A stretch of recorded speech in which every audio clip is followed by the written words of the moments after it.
Hello, we are here with composer Matthew Taylor.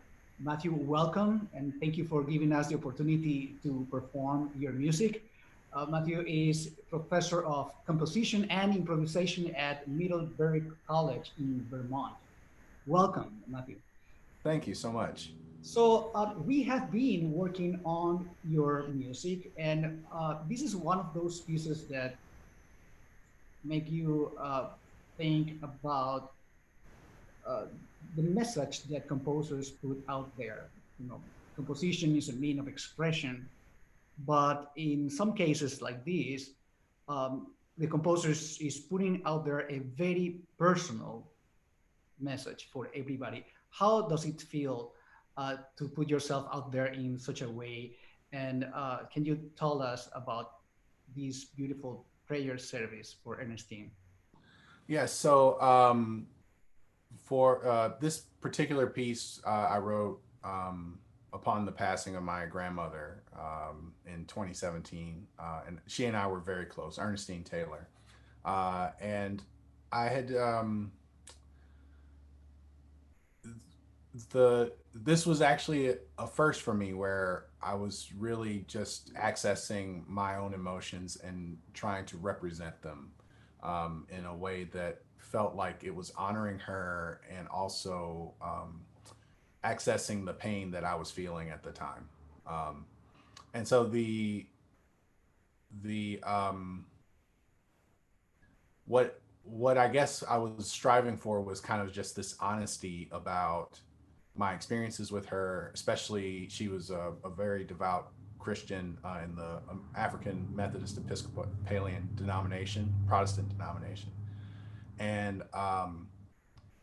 and the services at her church had these kind of incredible features to them. This really diverse mode of expression, including just how deeply everyone felt music there, even though most of the congregation were untrained or whatever. And so I wanted to reflect that the how the rising emotions in a service like what would have been done for my grandmother, uh, or what was done, can rise and fall and kind of go from these from you know utter sadness to kind of poignant beauty at the end. And so, yeah, so I hadn't quite written a piece that was maybe this narrative or this evocative before, and it's fitting to me that it was for her. It was kind of when she passed, a bit of that removed that I kept trying to have in my music in the past went with her. Um, and so, yeah, yeah. It is a piece of great intensity, and of course, something that is particularly beautiful is the end when you use a hymn that I understand was her favorite one. And did you mention that she wanted you to write a particular kind of music? Yes. So when I saw her just before she passed, we got to catch up and have some memories, and finally she kind of turned to me and she's like, you really should keep writing music. And she said, and then I asked her what kind of music I should write, and she said it should be music full of flowers and light. And so when I was writing this piece, I knew that I had to end it in a very particular way. And so her favorite hymn is Come Ye Disconsolate, which is a hymn of soothing, a hymn of promise that, things are going to be better on the other side. And so I thought, I should set that uh, for the last bit of the piece in such a way that it's just aspirational and kind of, I don't know, imagining like the notes are going up and helping her up the staircase to heaven. In fact, that hymn is the basis for every part of the piece. but yeah, I wanted the clearest statement of it to be very open and happy and um, uh, pointed upwards.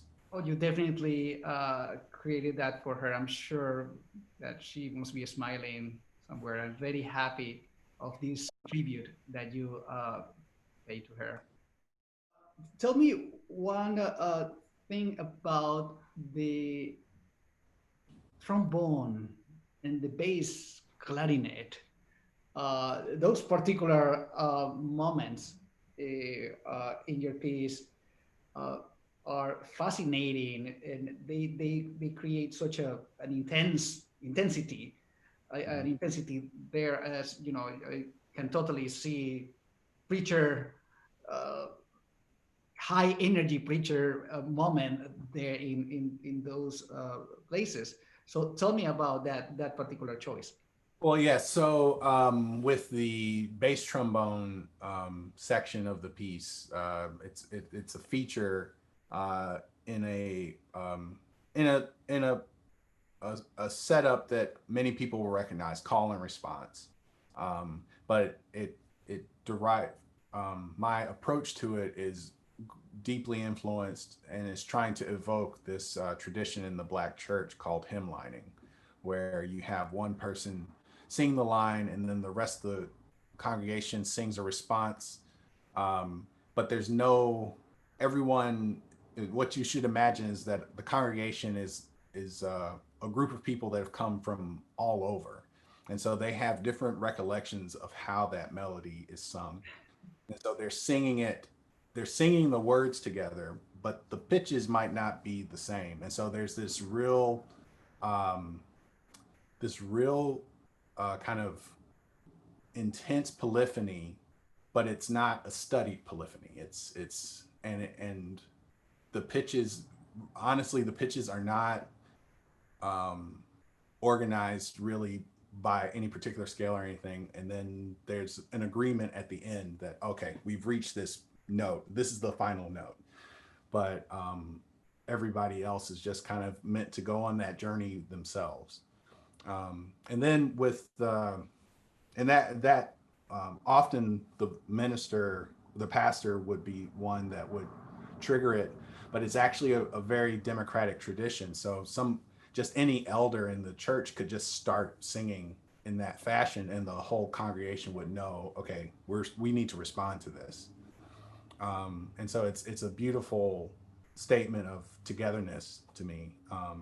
And then the kind of visceral bass clarinet part that I write later is my attempt at evoking the rhythms of a sermon, and kind of the low intensity that it starts off with, and then as the bass clarinet solo continues, we start getting comment from the orchestra, um, and there's repetition, but like unexpected places and things like that. Where if you can imagine kind of a impassioned black preacher, um, among the features of that type of oration is kind of a musical repetition of the key points of the sermon. And so I'm trying to build and build and build using the bass clarinet as the stand-in for the minister until finally the roof is blown off the church. And I won't give away how that happens. Thank you so much, Matthew, for your beautiful music. Well, and thank you for performing it and finding a way to continue doing live performances of these pieces.